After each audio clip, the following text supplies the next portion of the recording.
Welcome everyone. Today's recipe is no oil paneer bhurji. So I've got about half of that block of paneer that I normally get in some warm water to soften it up. I've got half a cup of green peas, half a medium onion, 3 of my small little tomatoes, some coriander leaves with stems, and 1 green chili. So I've got my pan over here, my trusty non-stick pan.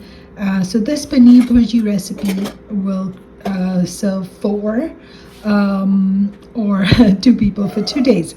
So I've got my trusty pan with the cumin seeds roasting,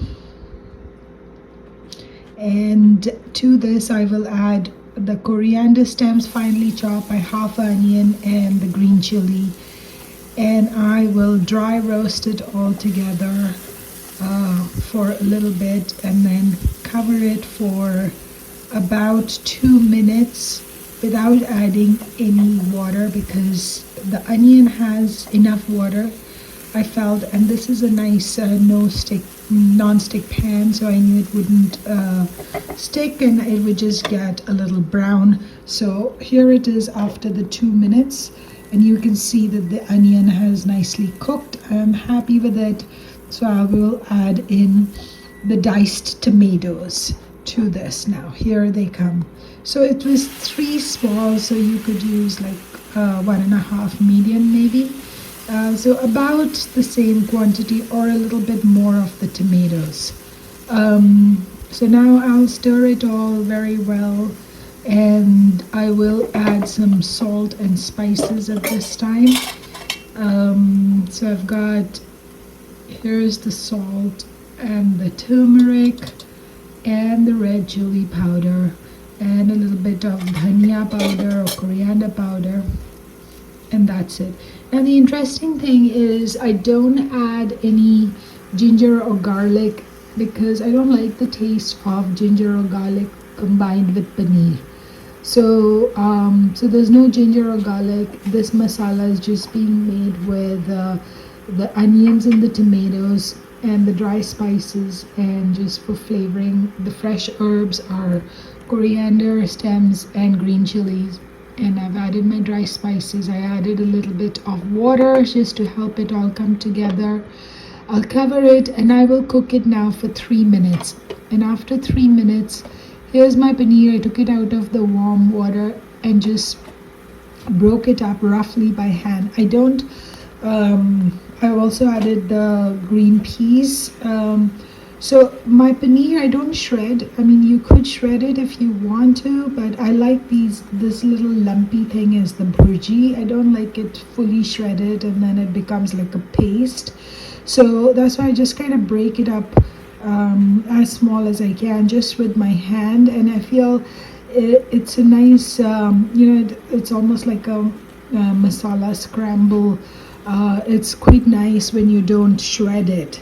I will add a little bit of water just to get all the ingredients combined happily.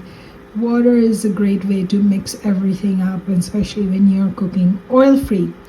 And now I will cover it and cook it, and I did cook it for a good, I cooked it for 3 minutes, checked it, and then I cooked it for another 3 minutes. So this is after the first 3 minutes, and so probably 6 minutes in total you need to cook it, just to get everything combined and get the paneer to that, and the peas all cooked well.